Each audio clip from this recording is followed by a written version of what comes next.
எல்லாரும் கூறினது போல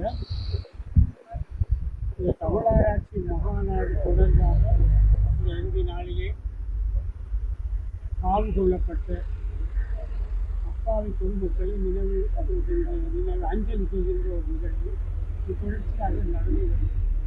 உண்மையாக இந்த நினைவஞ்சலியிலே அல்லது அந்த நிகழ்ச்சியிலே பல விடயங்கள் ஒத்துழைக்கின்றன. தமிழராட்சி மாநாடு, உலக தமிழராட்சி மாநாடு, அதுக்கு முந்தைய மாநாடு மலேசியாவில் நடந்தது. இந்த மண்ணிலே தமிழர்களுக்கான ஒரு ஆராய்ச்சி மாநாடு தமிழர் பிரதேசத்திலே நடைபெறக்கூடாது என்பதிலே அப்பொழுது இருந்த அரசாங்கம் மிக தெளிவாக அதனாலே அதற்கு வழங்கக்கூடிய அனுமதியும் மறுக்கப்பட்டிருந்தது. அந்த மறுதலுக்கு எதிர்த்துத்தான் இங்கே இந்த மாநாடு நடந்தது. அது இன்றே பார்க்கின்ற பொழுது இந்த தெற்கத்திய ஆதிக்கம் தமிழர் விரோத செயற்பாடு மிக தெளிவாக இடம்பெறுகிறது.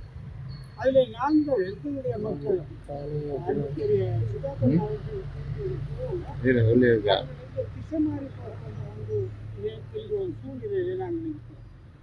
இன்று இப்போ நடந்த பாராளுமன்ற தேர்தலில்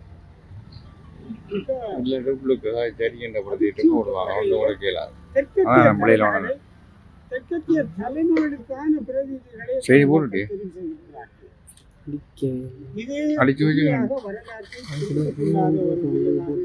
மக்கள் இதை புரிந்து கொள்ள வேண்டும்.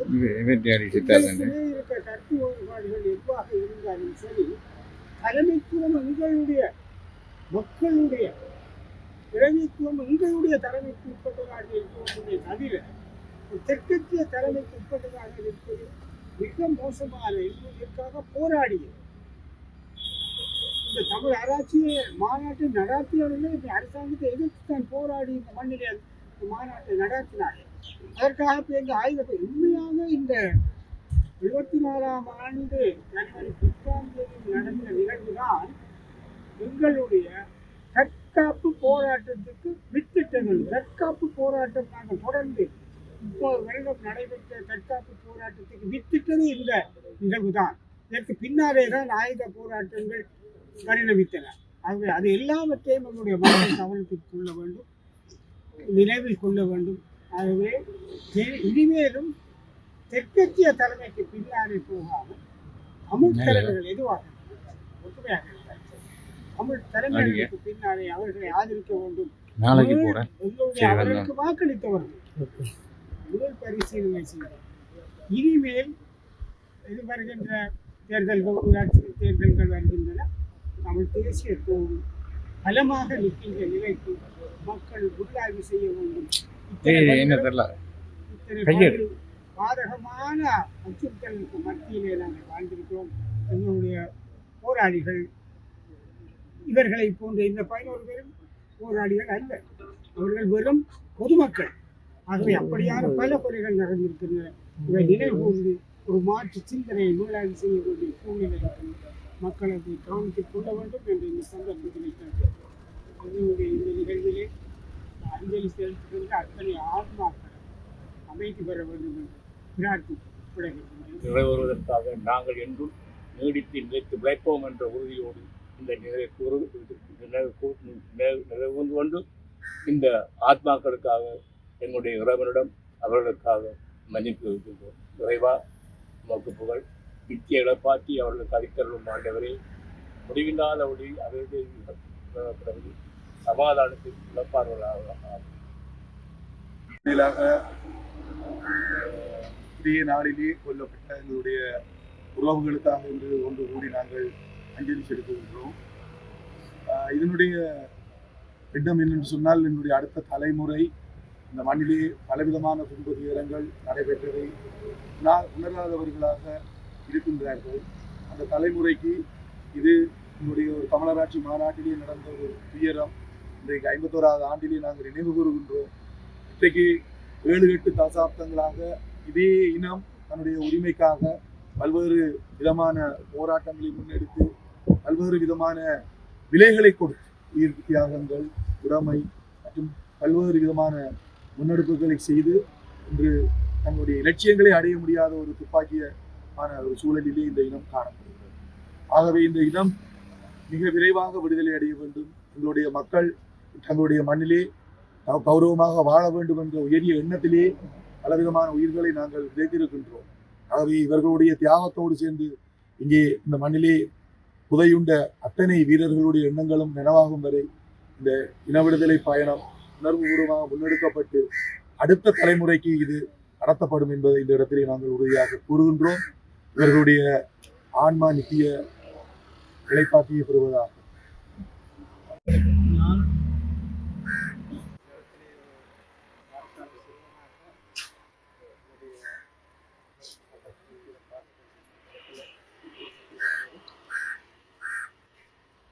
இன்னும் எங்களுடைய கண்ணுக்குள்ளே பசுமையாக இருக்கிறது.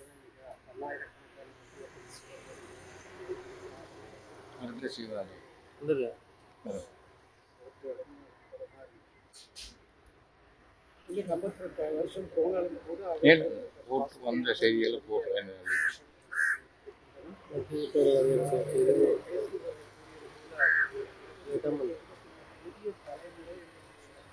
போய் சொல்லி வராது.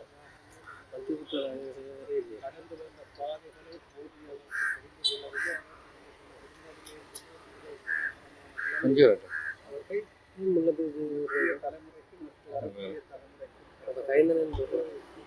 நான் மாவட்டம் தாண்டி போக மாட்டேன். அழகும் இல்லை. அங்கே எங்கே அவன் வந்து நாங்கள் அதெல்லாம் பிடிக்கக்கூடாது. காய்கறிகளெல்லாம் கூடாது. நாங்கள்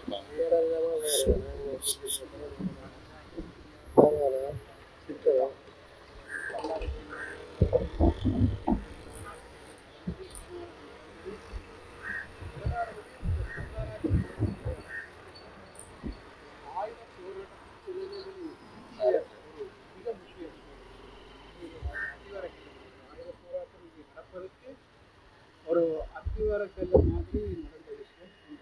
அது 10 மணி. அது 10 மணிக்கு மிக பெருமளவு இளைஞர்களை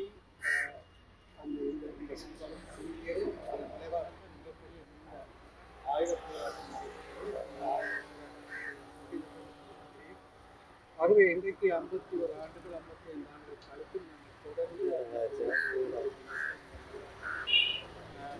பல்வேறு காரணிகளை உறுதியான ஒற்றுமையை உருவாக்கி இந்த இழந்த உயிர்கள் அனைத்துக்கும் ஒரு அர்த்தத்தை உருவாக்க வேண்டும். இந்த இடத்துல எங்களை கூறி நாங்கள் தொடர்ந்து வருஷம் எங்களுக்கு செய்தால் பேசிக்கொண்டே போகாமல் இதை நாங்கள் அர்த்த புஷ்டியான ஒரு விடயமாக எடுத்து ஒரு அர்த்த புஷ்டியான ஒரு ஒற்றுமையை உருவாக்கி நாங்கள் அந்த தீர்வை காண வேண்டும். நாங்கள் ஏற்கனவே சொன்ன மாதிரி இப்போ இருக்கக்கூடிய புதிய தலைமுறையும் சரி அடுத்த தலைமுறையும் சரி எங்களை புரிந்து கொண்டிருக்கிறார்கள். நான் இருந்தபோது அந்த செல்வாவுடைய கூட்டங்களை பார்த்திருக்கிறேன். நான் சொல்லிட்டு அடுத்த தலைமுறைக்கு நீங்கள் அதை விட்டுச் சொல்லக்கூடாது, நாங்கள் அதை விட்டுச் செல்லக்கூடாது, நாங்களே தீர்வு கண்டு வர வேண்டும். நான் வாழ்க்கையில்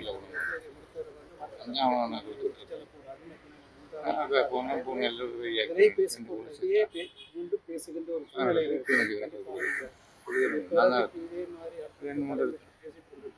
இங்கே வந்து போடணும். இந்த இழப்புகள் அனைத்துக்கும் உண்மையான அர்த்தத்தை கொடுக்க வேண்டும். அதை பற்றி நாங்கள் சொல்லிக்க வேண்டும்.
போட இல்லாத சுரேஷ் தான் போடும். சுரேஷ் போடும். ரைட். சரி குட். சரி தம்பி சரி